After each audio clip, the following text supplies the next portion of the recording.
আসসালামু আলাইকুম, সবাই কেমন আছেন? আশা করি সবাই ভালো আছেন। কে কোথা থেকে আমার ভিডিওটি দেখছেন সেও জানাবেন। মোবাইলের একটু প্রবলেম থাকার কারণে নিয়মিত ভিডিও দিতে পারছি না। যার জন্য মোবাইলে ভিডিও দিতে গেলে শুধু বারবার রিটার্ন ফেরত আসছে। কেন হচ্ছে তাও বুঝতেছি না। যেটা করতেছি, তো সকাল সকাল ঘুম থেকে উঠে গিয়েছি। ওঠার পরে আজকে আপনাদের ভাইয়া বলছিল ফজর পরপর সে যে রুটি দিয়ে আপনার ভাজি দিয়ে খাবে, মানে ফুলকপি আর হলো আলু দিয়ে শিম দিয়ে করছি। তো যেটা আপনার ভাইয়া খেতে চাইছে তার জন্য করলাম। আর যেহেতু ভাবছি যেহেতু সকাল সকাল যেহেতু উঠেই গেছি, তাহলে বোটে করে ফেলি। খালা এসে শুধু বেটে দিবে, কারণ খালা সকালে আসলে আমি যদি আবার বাটা দিই তাহলে কিন্তু এটা অনেকটা দূর হয়ে যায় আর অনেকটা লেট হয়ে যাবে। তার জন্য আগে থেকে খালা এসে বাটতে পারবে। তো এই যে দেখেন কীরকম সন্ধ্যা সকাল হয়ে গেছে, মানে আস্তে আস্তে এখনও কেউ লাইট অফ করে নাই। তো আস্তে আস্তে সবই হয়ে যাবে। তারপর আস্তে আস্তে যা হলো সকালের নাস্তা পানি শেষ করলাম। খালাও চলে আসলো। এখন খালাকে দিয়ে গাজর করাচ্ছি আমি। গাজরটা ছিলে খালাকে দিয়ে কাটায় তারপর আমি সিদ্ধ দিব। আর এই ফাঁকে আমি কিছু রান্না করে ফেলবো। এটা কিন্তু ছিল গরুর মাংস। আর এই বক্সটা কিন্তু 2 কেজির একটা বক্স ছিল।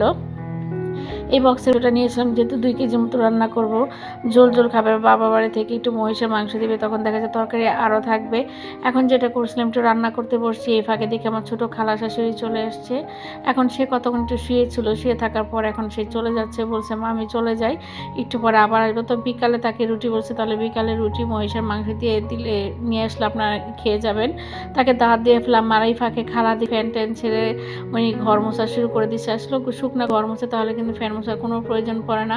উনি কিন্তু এই কাজটা করে নাই, আসলে কিছু করার নাই। আর এত কষ্ট করে মানে খালাদের পিছনে এরকম করে ঘোরাঘুরি আমার কাছে খুবই বিরক্ত। উনি এখন কাজটা শেষ করে চলে গেছে। ভাবলাম যেহেতু আজকে তাড়াতাড়ি কাজ হয়ে গেছে, তাহলে আমি গাজর হানিয়ে ফেলি। তো গাজরটাকে সিদ্ধ দেওয়ার পরে আমি এটাকে ব্লেন্ডিং করে ফেললাম। ব্লেন্ডিং করে আমি গাজর হালুয়া, এই সব হালুয়া বানাতে গেলে মিনিমাম আধা ঘন্টার উপরে সময় লাগে। শুধু নাড়াচাড়া শুকিয়ে গেলে মাঠ আপনার 1 ঘন্টার মতো উপরে লাগে।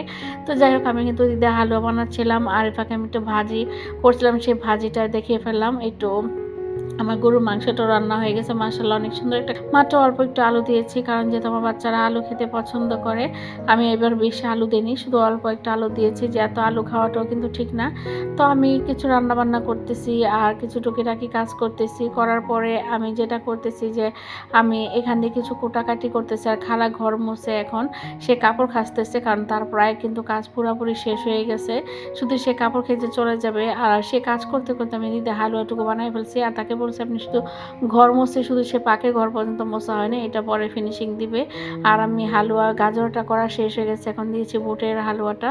তো বুটের হালুয়াটা কিন্তু অনেক নাড়তে হয়। আসলে প্রত্যেকটা জিনিস কিন্তু কষ্টের বিনিময়ে কাজগুলো হয়, প্রত্যেকটা জিনিসে অনেক কষ্ট লাগে।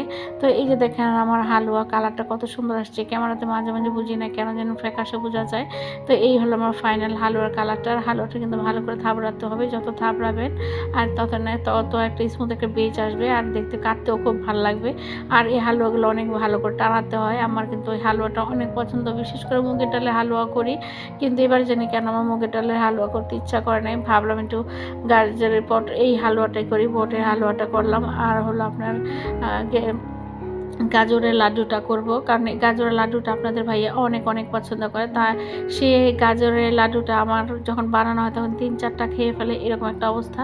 তো থাবড়ায় থবড়ায় কিন্তু আমার করা শেষ হয়ে গেছে। এটাকে আমি ঠান্ডা করার জন্য রেখে দিব।